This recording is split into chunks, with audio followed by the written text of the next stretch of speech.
Howdy campers, long time no see. It's your boy New Girl the Womvort, and if you like this video, make sure to like, subscribe, and follow my Wattpad. I hope this video reaches you during these trying times. So recently I've heard whisperings of certain people on a certain Discord server who will remain unnamed up until now. They've been saying that KO defense types are not viable just because they don't serve their purpose and they are not used enough. They don't have tournament results supporting their viability to be considered top tier combinations in Classic. And I didn't take this personally, but considering that KO defense is my favorite type in Classic, which is one of my favorite formats, I figured I might as well make a response video to this, and they can make a response video to that, and I'll make one with another furry on it that says this needs to stop or whatever. I don't even know. But anyways, there's two main reasons why KO defense isn't super used. It's a difficult type to even get the parts for and use effectively during a tournament, which is why it's not super popular. And I'll go over these two reasons why, and hopefully that explains to these people why it is a viable type, even if it isn't a super common pick during tournaments. So up first is the issue of availability, and this really goes back to the incompatibility between the TT and Hasbro parts that has existed since the beginning of Burst, really.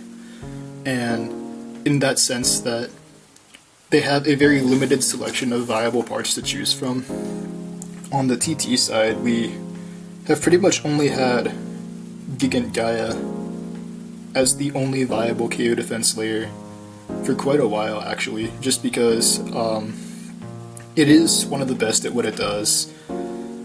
And we've also had Balder, which is it's pretty similar in performance to G2, but it's pretty uncommon because it only comes from that one lottery game, or from a few other limited edition releases, and I think you can get one from the video game too, but I'm not sure.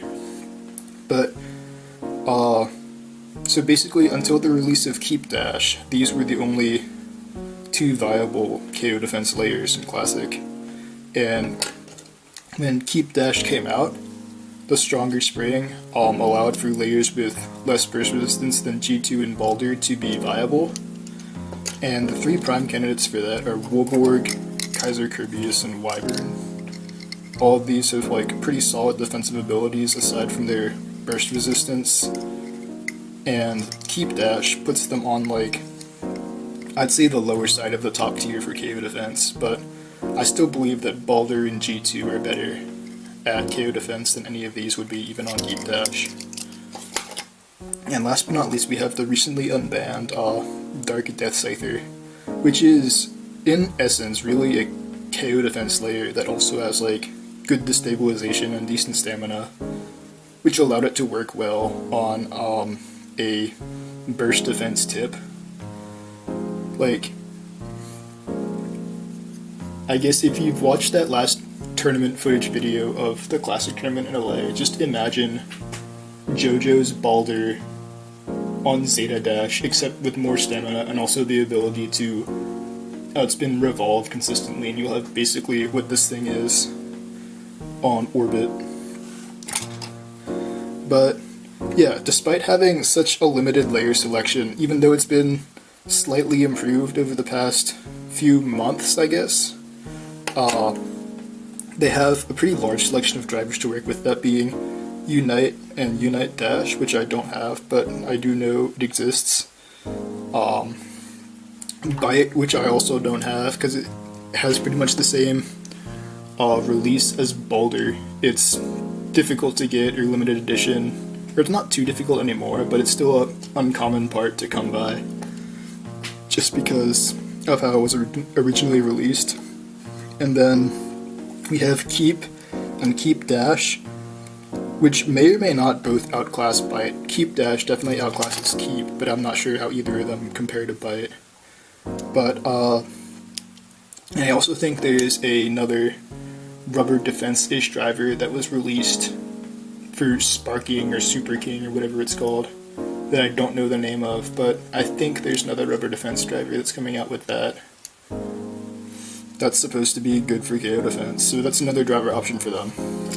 But basically, in short, for TT, there's not a ton of layers, but a bunch of good drivers to choose from. And for Hasbro, that's the exact opposite problem, because they also have Gaianon G2, which I don't have, but it performs basically identically to the TT G2. We also have Evapero Yegdrion Y2, which is admittedly more of a burst defense layer, but it's also pretty effective for KO defense as well, more so than something like Neptune on Keep Dash would be, in my opinion. Which makes this viable for KO defense, in my opinion. Have Tyrus T2, which I don't have. Blade Kid says that it may be good, and I'm obliged to take his word for it because he's the Hasbro expert. He hasn't gotten a chance to extensively test it or show it off in tournaments because he found this out shortly before the pandemic hit, and just because of his location, he's not able to go to his tournaments as frequently as some other people. So he hasn't had any tournament results to back this up. But if he thinks it's good, I'll have to hesitantly take his word for it for the time being.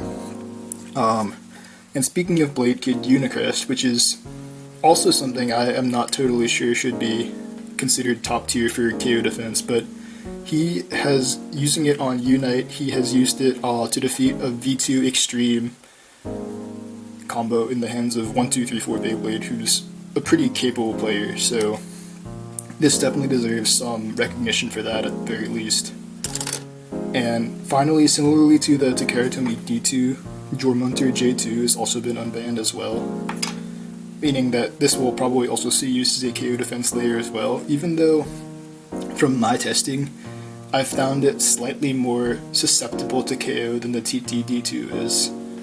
So it might act a bit more like G2 in that aspect, where it has a bit of an aggressive upside that can be used to make attackers self-burst. And we even have things like Kraken K4, and I think Cyclops is supposed to be good for KO defense if they ever get unbanned. So, needless to say, Hasbro has a ton of options for KO defense layers, but basically 1.5 drivers that can be used. So, and the one driver is Unite, which was only released, well, I don't know about only, but it was mainly released on Spryzen S2, and then later in that Dragoon and Dronzer pack, meaning that its primary releases were in 2016, 2017, and it might be a little harder to obtain now, but it also needs to be worn down to a prime condition to even be used properly, because otherwise it'll just be aggressive and have not good stamina and could possibly self-KO. If the rubber's worn down, it'll become passive and stay in place until the rubber's needed to prevent it from being KO'd itself. And there is no Hasbro bite because they never made Badivore, or whatever they're gonna call Baldur. And there's no Hasbro Keep or Keep Dash. There's only Keep Dash H, which is this ridiculous tumor of a Hypersphere driver that isn't even legal in Classic anyways, because too many of the other Hypersphere drivers were banned for having too good life after death. With the current way they're taking Hypersphere, I don't know if there's a hope for any rubber drivers rubber defense drivers in Hasbro's future after this, which leads us to the only other viable option for Hasbro KO defense, which is Octa. This is actually a TT Octa because I don't actually have the Hasbro one, but they're basically the same shape aside from these tabs here. But the reason this isn't super viable for TT is because in general the Hasbro Octa will fit tighter on the slopes than the TT1 fits on the teeth. The spring, I don't know if the spring is different, but from what I've heard, Hasbro is slightly easier to use with it than TT is. Just because Octa takes a concept from way back in the plastic gen of weight-based defense, where people would load up the Drasil S or Drasil F base with 8 different metal balls and make it weigh 15, 18 grams, and just become super hard to KO just through sheer weight. and Octa is basically that same concept. The only issue is that having so much weight on the driver will make you more susceptible to bursting, which is an issue for more so for the TT combos, but there was at least one Toronto tournament where the most common defense type used was GT on Octa, and I don't know whether that's due to Octa being like legitimately good, or Unite just not being available.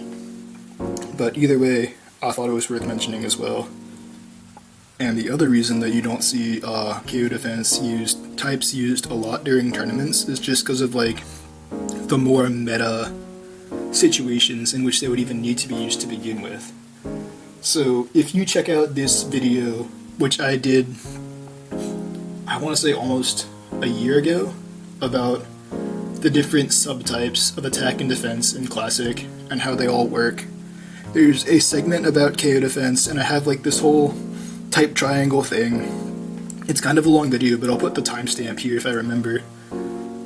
But basically, the reason KO defense doesn't see a ton of use is because the only situation where its chances of victory are super high is against a KO attack type. Anyways, they take more skill to use than pretty much all other types in Classic, including things like burst attack, burst defense, definitely stamina, and all these other types of combos will outspin KO defense, though they can be defeated by KO attack. And the thing is that even if the KO attack user is good, there is a higher chance that the KO defense user will defeat them. The best example being that Blade Kid battle I mentioned earlier with the Unicrest. So even then, it just becomes like a whole risk versus reward thing, where you're using a high risk type. It's kind of a high risk, low reward, but it beats high risk, high reward.